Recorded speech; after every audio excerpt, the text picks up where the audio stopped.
Hello बच्चों।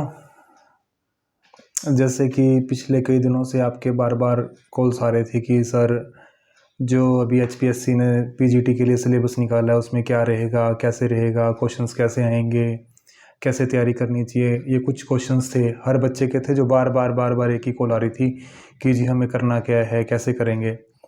तो अब की बार जो पैटर्न था, पहले पैटर्न क्या था कि हमने एक पेपर दिया जिसमें 100 क्वेश्चंस थे और हमारी कट ऑफ गई और हमने इंटरव्यू दिया। अब की बार पैटर्न ये है कि हमारे 2 पेपर होंगे। तो जो फर्स्ट पेपर होगा वो हमारा होगा स्क्रीनिंग, जो कि 100 मार्क्स का होगा और 2 घंटे का होगा। और वही ऑब्जेक्टिव टाइप के क्वेश्चन हैं, उसके 5 आंसर हैं, उसमें से एक को चूज़ करना है आपने और नेगेटिव मार्किंग है 1/4 की।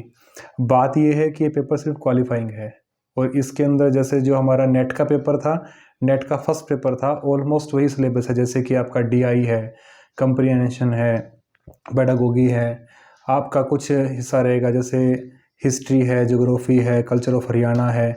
तो ऐसे ऐसे हमारे कुछ क्वेश्चंस हैं जिनके बारे में वो हमसे पूछेगा कि भाई बताइए क्या क्या हैं, जिसमें आपकी डीआई भी रहेगी, लॉजिकल रीजनिंग भी रहेगी, न्यूमेरिकल जो आपकी एबिलिटी क्वेश्चंस आते हैं मैथमेटिक्स के वो भी आएंगे। तो ये 100 क्वेश्चंस आपके आएंगे जिनके बारे में वो आपसे पूछेगा। सिंपल सा है, कुछ नहीं है, डरने वाली बात नहीं है। अगर आपने नेट का फर्स्ट पेपर की तैयारी कर रखी है तो वो ईजिली निकल जाएगा, बहुत ही ईजी निकलेगा। सिंपल सा फंडा ये है कि जितने टॉपिक्स वो हैं तो ऑलमोस्ट 10 से फालतू टॉपिक्स हैं। तो हर एक जो जितने पार्ट्स होंगे उसका मैक्सिमम 5 क्वेश्चन, 7 क्वेश्चन या मैक्सिमम 10 क्वेश्चन से फालतू बनेगा नहीं। मान लीजिए कंप्रीहेंशन आ गया तो 5 क्वेश्चन बनेंगे, 6 बन जाएंगे। डीआई के 6 क्वेश्चन बन जाएंगे, 6 से 8 क्वेश्चन बन जाएंगे। तो ऐसे कर करके वो पूरा मतलब एक स्ट्रक्चर तैयार होगा। जैसे अभी मान लीजिए हिस्ट्री और ज्योग्राफी, पॉलिटी और कल्चर ऑफ हरियाणा है तो मैक्सिमम 20 क्वेश्चन बन जाएंगे। तो इस प्रकार से डिवाइड रहेगा। जर्नल सा पेपर है, डरने वाली बात नहीं है। और सिर्फ क्वालिफाइंग पेपर है जिसमें कि आपको 25% मिनिमम मार्क्स चाहिए पास होने के लिए, बाकी अकॉर्डिंग टू मेरिट रहेगा। तो ये तो रहेगा आपका फर्स्ट पेपर। और फिर बात है सेकंड पेपर की। अगर फर्स्ट पेपर क्वालिफाई होता है तो सेकंड होगा, जैसे कि हमारा नेट पे होता था। अब सेकंड पेपर में क्या है कि आपका जो पेपर है वो सब्जेक्टिव है। सिंपल सा सब्जेक्टिव कैसे है कि भाई आपके 150 नंबर का पेपर रहेगा, 3 घंटे में आपने करना है। जो पहले नेट का पेपर होता था 12 से पहले जो हम लिखते थे, इजी वे है, बिल्कुल इजी वे है कि आपके क्वेश्चंस हैं, क्वेश्चन का आंसर लिखना है। और डेफिनेटली ये हो सकता है कि आपको शीट में स्पेस मिले। जैसे पहले नेट के पेपर में आता था कि क्वेश्चंस के बाद स्पेस होता था एक पूरा, तो स्पेस में आपको क्वेश्चन का आंसर लिखना है और ज़्यादा मुश्किल आएगा नहीं, ईजी सा आएगा। अगर आपने तैयारी कर रखी है अच्छे से तो आ जाएगा। और सबसे अच्छी बात यह है कि सिलेबस में मोस्टली आपका 11th का और 12th का है मोस्टली। लेकिन जैसे मान लीजिए मैनेजमेंट की बात करते हैं कि आपने सोचा कि मैं +1 के टॉपिक से या +2 के टॉपिक से मैनेजमेंट पढ़ लूँगा और उससे काम चल जाएगा, तो वो नहीं होगा। उसमें आपको ज़्यादा काम करना पड़ेगा, थोड़ा सा फालतू करना पड़ेगा कि आपने एमकॉम लेवल की बुक पढ़ रखी है।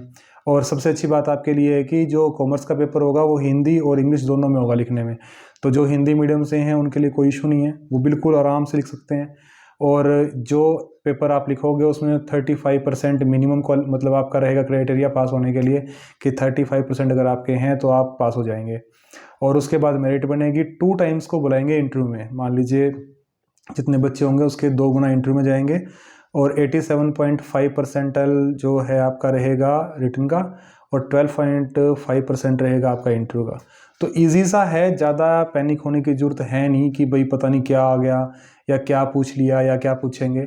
अगर आपने नेट की तैयारी की है तो जो फर्स्ट पेपर था ऑलमोस्ट वही आएगा और जो सेकंड पेपर था वो सब्जेक्टिव हो गया है, जो पहले था 2012 से पहले था।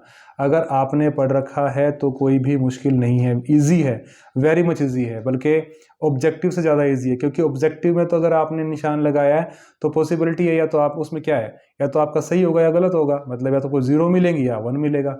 लेकिन सब्जेक्टिव में तो आपने लिखा है तो कुछ तो मिलेगा। तो कमाल की बात यह है ना कि भाई आपको सारे क्वेश्चंस नहीं आते, जितने आते हैं उतने लिखिए तो नंबर मिलेंगे। और ये मत सोचना कि +1 और +2 की बुक्स ही मैंने तैयार कर ली तो हो जाएगा।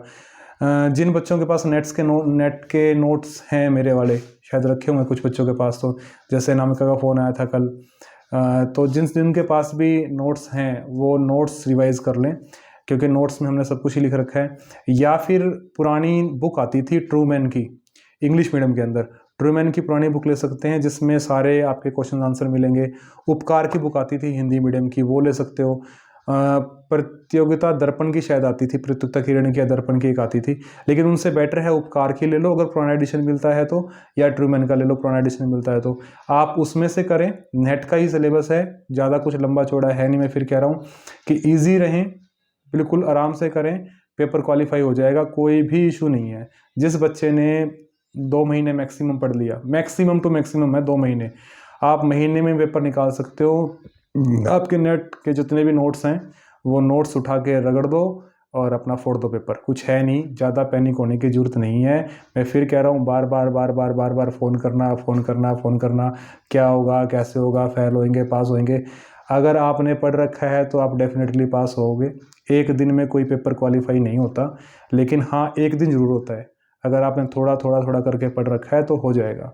तो प्लीज़ प्लीज़ एंड प्लीज़ पढ़िए, 2 महीने हैं पेपर में शायद अभी, तो आपका पेपर हो जाएगा। कुछ प्रॉब्लम लगे तो आप फ़ोन कीजिए प्लीज़, मैं जितनी भी मेरे पास जो चीज़ें हैं मैं तैयार हूँ देने के लिए, बताने के लिए, कोई इशू नहीं है। लेकिन मैं फिर कह रहा हूँ, फर्स्ट पेपर सिर्फ क्वालिफाइंग है, जो नेट का फर्स्ट पेपर था इजी से बिल्कुल इजी है, तैयारी करो निकल जाएगा। सेकंड पेपर सब्जेक्ट का है, 150 नंबर का आएगा, लिखना है। सबसे अच्छी बात है लिखने में कुछ तो मिलेगा, तो लिखो, चिंता करने की जरूरत नहीं है, पेपर हो जाए क्वालिफाई। पेपर क्वालिफाई हो जाए आपका तो फ़ोन करें, इंटरव्यू के लिए कोई इशू नहीं है। जितना मुझसे होगा इंटरव्यू क्वेश्चंस मैं बता दूंगा, उसमें भी कुछ लंबा चौड़ा तो है नहीं, जो पढ़ रखा है वही पूछेगा, हाँ जी tell me about yourself, और जो आपका टॉपिक है वो टॉपिक पूछते हैं, जी कौन से टॉपिक पे बताओगे बताइए। आपने मार्केटिंग बोल दिया तो मार्केटिंग के क्वेश्चन पूछेंगे, फाइनेंस बोला तो फाइनेंस के क्वेश्चन पूछेंगे, वेरी मच ईजी। तो कोई टेंशन लेने वाली बात नहीं है। मैं फिर कह रहा हूँ सबको कि ज़्यादा पैनिक होने की ज़रूरत नहीं है। नेट्स के जितने भी नेट के नोट्स हैं आपके पास, मेरे वाले जो नोट्स हैं, उन नोट्स को पढ़ लो, पेपर निकल जाएगा 101% गारंटीड, बिल्कुल 100%। जैसे कईयों का डाउट था कि एचटेट नहीं निकलेगा, मैंने कहा था कि आप पेपर में जितने मेरे नोट्स हैं पढ़ के चले जाओ, पेपर निकल जाएगा, और सबका पेपर निकला जिसने पढ़ के गए थे वो। तो आप नेट के नोट्स पढ़िए, आपका वो भी पेपर निकल जाएगा। मैं गारंटी देता हूँ कि पीजीटी का आपका स्क्रीनिंग बड़ा आराम से निकलेगा। फिर भी कुछ लगे तो आप फ़ोन कर सकते हैं, और ज़्यादा पैनिक होने की ज़रूरत नहीं है। मैं फिर कह रहा हूँ कि ज़्यादा पैनिक नहीं होना, अपना आराम से काम करो। ओके।